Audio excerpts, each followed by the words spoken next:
इमरान खान ने सेना को बड़ी धमकी दी है, यानी कि कहीं नसीहत दे डाली है। और आपको बता दें कि ये कोई पहली बार नहीं है, यानी कि जो मतभेद सेना प्रमुख में और इमरान खान के बीच में देखने को मिल रहा है कोई पहली बार नहीं है। ये गहरे मतभेद हैं जो एक बार फिर से निकलकर सामने आए हैं। अब बता दें कि पूर्व पीएम इमरान खान जेल में बंद हैं, 2023 से ही वो जेल में बंद हैं। कई मामलों में इमरान खान को सजा मिल चुकी है। सेना के दबाव में सजा मिलने का आरोप इमरान खान उनके समर्थक लगाते रहे हैं। उनका कहना है कि राजनीति से प्रेरित है, यानी जो सजा मिल रही है वो सिर्फ सेना के दबाव में और राजनीतिक षड्यंत्र के तहत मिल रही है। इसके अलावा आपको बता दें कि इमरान को रिहाई के लिए कई उनके जो समर्थक हैं, हमने देखा था कि 2023 में किस तरीके से पूरे पाकिस्तान में हालात बिगड़े थे, आंदोलन किया गया था। और इसके बाद अब क्योंकि जेल में बंद है इमरान खान, जब उनको सजा का ऐलान किया गया और इसके बाद उन्होंने यानी कि 1971 वाली धमकी दे दी है। और ऐसे में ये सवाल उठने लगे हैं कि क्या जेल में रहते हुए इमरान खान कोई बड़ा कदम उठा सकते हैं। बहरहाल आपको बता दें कि जिस तरीके से लगातार देखिए स्थिति पाकिस्तान में बिगड़ती जा रही है, ऐसे में क्या जो पाकिस्तान है वो टूट जाएगा? इसलिए ऐसा हम इसलिए कह रहे हैं क्योंकि एक तरफ इमरान खान धमकी दे रहे हैं तो दूसरी तरफ पाकिस्तान के कई हिस्से हैं जहां पर पहले से ही स्थिति बिगड़ती हुई नजर आ रही है। देखिए बलूचिस्तान की बात करें तो अलग देश के लिए जो वहां के लोग हैं वो लगातार देखिए सशस्त्र उठाते हुए नजर आते हैं। वहां की जो स्थिति है वो लगातार दिनों दिन खराब होती हुई नजर आती है और कई बार वो विरोध जताते हुए आए हैं कि हमें अलग देश चाहिए। इसके अलावा बात कर लेते हैं खैबर पख्तूनख्वा की। वहां पर भी आजादी की मांग लोग कर रहे हैं, जो पश्तून के लोग हैं वहां पर भी अलग देश की मांग कर रहे हैं। बात कर लेते हैं पीओके की, क्योंकि पीओके में भी जो वहां के लोग हैं बिजली पानी रोटी के लिए लगातार तरसते रहते हैं। ऐसे में अब जो अलगाववादी है वो आंदोलन करते हुए नजर आते हैं। बात कर लेते हैं सिंध की।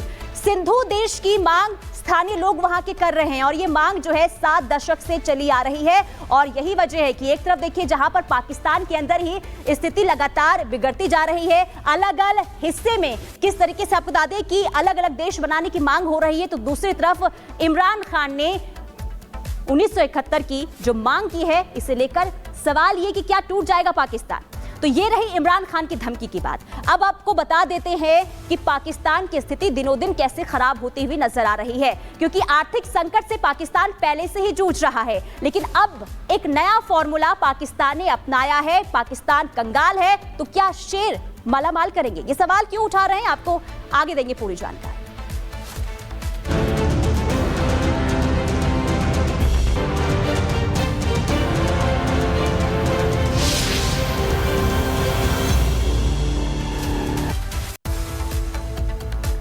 तो पहले पाकिस्तान से आई कुछ तस्वीरें आपको दिखा देते हैं। पाकिस्तान के रईसों को जंगली जानवरों को घर पर पालने का शौक है। पाकिस्तानी रईस जो हैं वो अपना जलवा दिखाने के लिए लगातार देखिए इस तरीके से कदम उठा देते हैं, जिसके बाद सोशल मीडिया पर वो वायरल हो जाते हैं। और एक और सोशल मीडिया पर उन्होंने कुछ ऐसी तस्वीरें डाली है, दिखा रहे हैं आपको। देखिए शेर पालने की तस्वीर आपको दिखा रहे हैं। हालांकि पहले ये अवैध माना जाता था, लेकिन अब इसे कानूनी मान्यता दे दी गई है, यानी कि सरकार की तरफ से कह दिया गया है कि कोई भी खूंखार जानवर जो है वो पाकिस्तान के लोग अपने घर पे रह सकते हैं। और इसे लेकर देखिए बैठक भी हुई थी, इसके बाद कानूनी मान्यता दे दी गई है। लेकिन उसके लिए आपको क्या करना होगा, 50,000 रुपए जो है वो जमा करने होंगे। यानी कि एक अलग तरीका अपनाया गया है आर्थिक स्थिति को सुधारने के लिए पाकिस्तान सरकार की तरफ से। तो ऐसे में सवाल ये कि क्या इससे यानी कि शेर के माध्यम से क्या पाकिस्तान मालामाल होगा?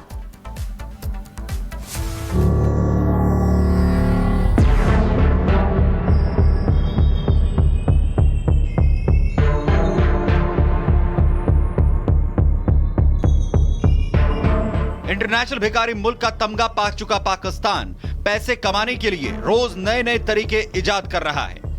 गधे एक्सपोर्ट कर पैसे कमाने का फॉर्मूला फेल होने के बाद अब पाकिस्तानी सरकार शेरों से कमाने की प्लानिंग कर रही है। जी हां, पाकिस्तान में अब पैसे देकर घर में शेर और चीते जैसे खतरनाक जानवर पाले जा सकेंगे। पैसों के लिए अरब मुल्कों से लेकर चीन तक के दरवाजों पर नाक रगड़ने वाले पाकिस्तानी नेताओं ने आमदनी का अनोखा रास्ता खोज लिया है। पाकिस्तान के पंजाब प्रांत की सरकार ने एक नई योजना लॉन्च की है, जिसके तहत पैसे लेकर साधारण लोग शेर, बाघ, चीता और भालू जैसे जानवरों को पालतू बना सकते हैं। पाकिस्तान के पंजाब सरकार के नियमों के तहत जंगली जानवरों को पालने के लिए लाइसेंस मिलेगा। लाइसेंस फीस के तौर पर 50,000 पाकिस्तानी रुपए लगेंगे। इसके तहत घर पर शेर, चीता, बाघ और भालुओं को पाला जा सकेगा। हालांकि इनकी तस्वीरें सोशल मीडिया पर नहीं डाल सकते हैं। घनी आबादी वाले इलाके में जंगली जानवर नहीं पाल सकेंगे। मालिक रात में जानवरों के साथ बाहर नहीं जा सकते हैं और लाइसेंस देने के लिए पुराने नियमों में बदलाव किया गया है।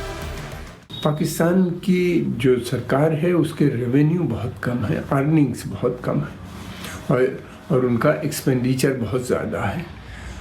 वो हर वो कोशिश करते हैं कि जिससे कि वो फंड रेज कर सकें। जो उन्होंने जानवरों पे जो टैक्स लगाया है इसी को देखते हुए किया है। और दूसरी बात ये भी है कि मुझे नहीं लगता कि वो इस तरह के टैक्सेस से देश को बचा सकेंगे। आपको बता दें कि पाकिस्तान आवाम भी अपने नेताओं की तरह ही नवाबी शौक रखती है। एक तरफ आम पाकिस्तानी आटे के लिए ट्रकों के पीछे दौड़ते हैं। महंगाई की मार की वजह से हजारों लोग कामकाज छोड़कर विदेशों में भीख मांगने का काम करते हैं, तो दूसरी तरफ कुछ पाकिस्तानियों को शेर पालने का भी शौक है। शेरों को पालने की तस्वीरें अक्सर कुछ अमीर पाकिस्तानी सोशल मीडिया पर डालते रहते हैं। ऐसे ही लोगों को लाइसेंस देकर पाकिस्तान सरकार पैसे कमाने की कोशिश करेगी।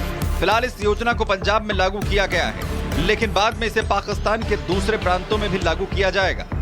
वैसे पाकिस्तान की आर्थिक हालत किसी से छिपी नहीं है। पाकिस्तान की पूरी अर्थव्यवस्था विदेशी भीख और कर्जे पर चल रही है। कर्जों की किश्तें चुकाने के लिए भी पाकिस्तान नए कर्जे लेता है। इसके बाद ही पाकिस्तानी नेताओं और सेना की शाह खर्ची कम होने का नाम नहीं ले रही है और इसलिए पाकिस्तान की आर्थिक हालत लगातार खराब होती जा रही है।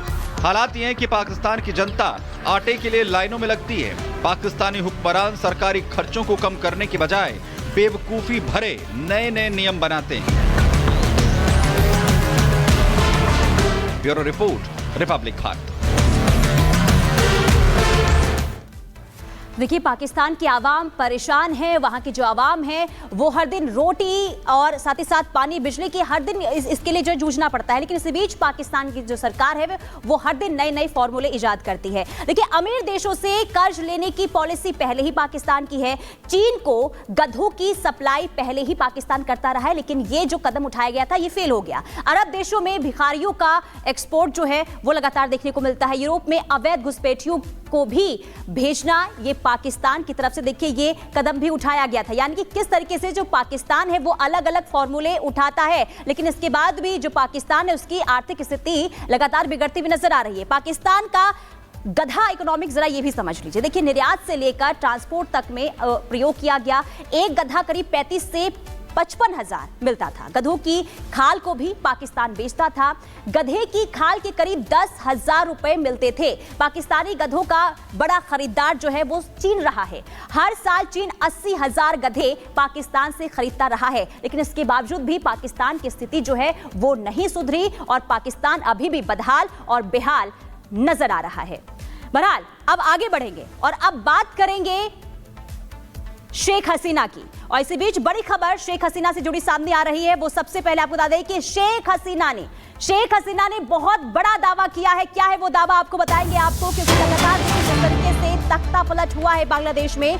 इसी बीच बांग्लादेश की पूर्व पीएम शेख हसीना ने बहुत बड़ा दावा किया है और आपको बता दें कि एक ऑडियो क्लिप जारी किया गया है जिसमें यह कहा गया है कि एक साजिश रची गई थी उनको और उनकी बहन को मारने की। तो बांग्लादेश के पूर्व पीएम शेख हसीना ने बहुत बड़ा दावा किया। इस वक्त की बड़ी जानकारी आपको बता रहे, 5 अगस्त को मेरी हत्या की साजिश रची गई, ये शेख हसीना ने कहा है। कि ऑडियो क्लिप सामने आया है जिसमें शेख हसीना ये बातें कहती हुई नजर आ रही हैं। हिंसा की